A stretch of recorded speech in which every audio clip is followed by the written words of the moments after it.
This video I'm going to be talking about the question, would you rather be stuck in the forest with a man or a bear? Before we get into it, I just want to say I picked bear, and that's because I'm about to explain the reason why I picked bear, and also to explain why this question is important for women.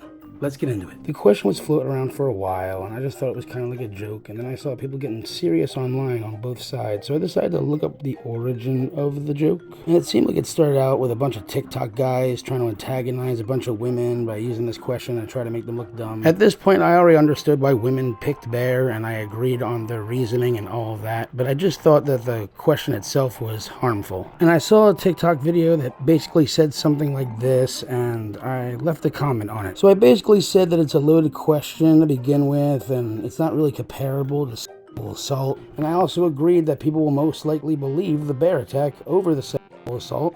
They also aren't comparable in like a psychological way, like the trauma of a bear attack might be less severe than someone who has trauma from sexual assault, or vice versa. Some people might rather be attacked and killed by a bear than to be sexually assaulted because of their trauma in the past. But notice how I didn't mention that I pick a bear before I said anything. That'll be important in a little bit. So this woman that I'm going to call A replies, "Shocking news.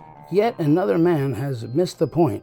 More updates to come." But before I had a chance to say anything, she replied with this: "Have you ever been sexually assaulted?" Which seems like a wildly inappropriate thing to ask a stranger on the internet, but you'll see why I understand why she did it and pretty much why I deserved it. Anyway, I tell her that I have been sexually assaulted. I'm still saying that's why it's not comparable. The same way if someone was attacked by a bear. I can't really judge other people's experiences. Also, I thought that the point was that people would believe a man over a bear because people are used to demonizing bears and giving men credibility. However, that's not the point that A is trying to make. I'd rather be eaten by a bear. I'd be dead and I wouldn't have to live with the trauma that comes with being sexually assaulted like I do now, is the point that A was actually trying to make. I told her that was just as valid as anyone else's opinion on the matter, which I thought was fine, but the owner of the video decided to block me from all the comments. When I tried to go back, I couldn't watch the video, which was about how people will believe that you got attacked by a bear more than they would believe that you got assaulted by a man. The visual differences are fairly obvious, but I've learned now that using that element on the reason why people believe men over bears actually undermines the metaphor. At the time, I thought the owner of the video might have blocked me because they didn't believe that I was sexually assaulted, which I thought was hypocritical. Or they did believe me, but they blocked me anyway because I was a man who was getting in the way of women's experiences with sexual assault and they had to silence me.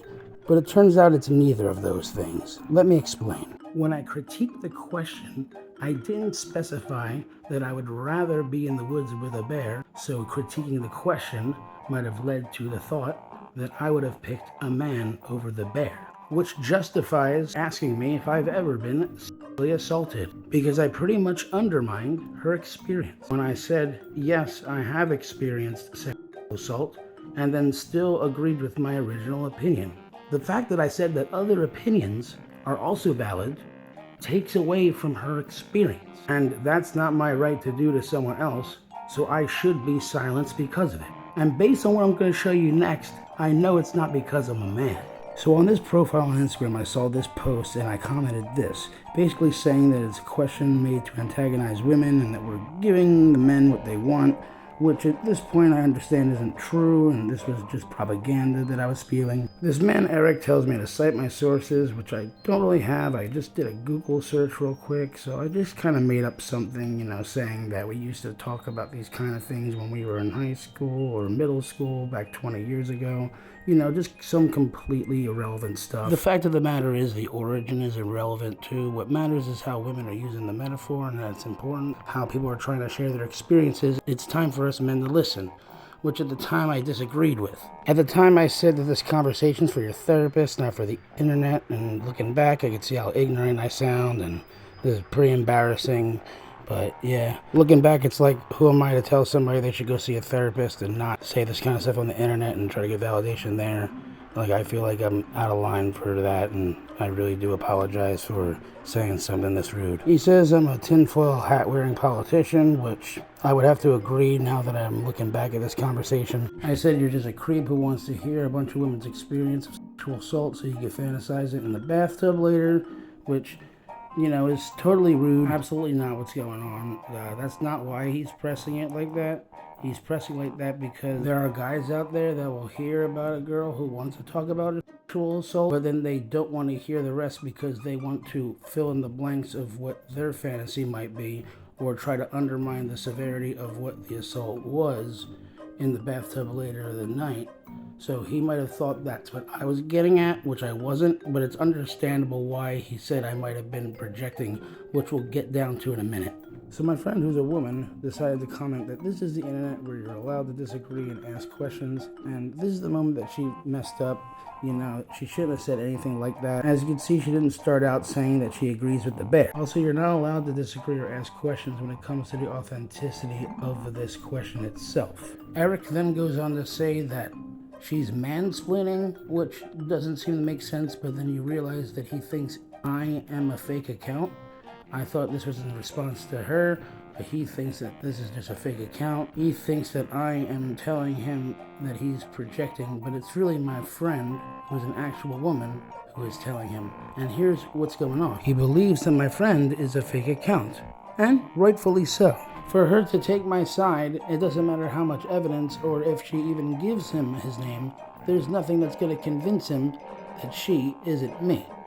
She basically has put herself in a situation where she has been determined not even a real person to begin with. You see right here, she says that she would choose Bear, but it's far too late. She should have chose Bear to begin with. And not just that, the fact that she is undermining the question at all shows that she has no consideration for others' experiences.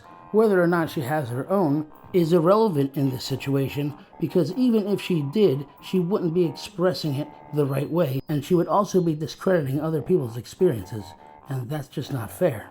And when she says that the question was obviously made to make women look dumb and cause division, we both cringe looking back at it.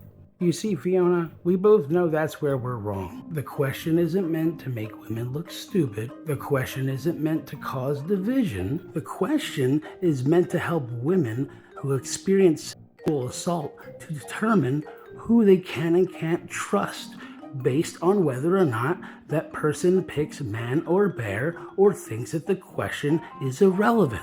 I understand that it silenced you and it silenced me. It wouldn't have silenced either of us if we had picked Bear to begin with and didn't consider the question to be insignificant. You chose to be divided. You chose not to pick Bear. Even though you picked Bear, it was too late. You undermined the question, and you chose to silence yourself the way that I chose to silence myself. And that's why it's important to pick Bear, and that's why this is important for women. If you watch this whole video and you disagree with what I'm saying, good.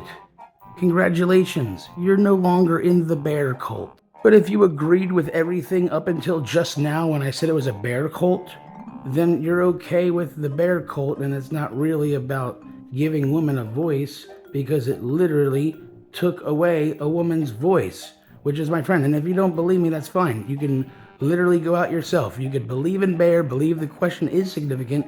The minute that you go against it, guaranteed you're gonna be casted away. And if you disagree and want to say something in the comment section, make sure that you mention that you pick Bear first, or I'm gonna disregard it. Anyway, see ya.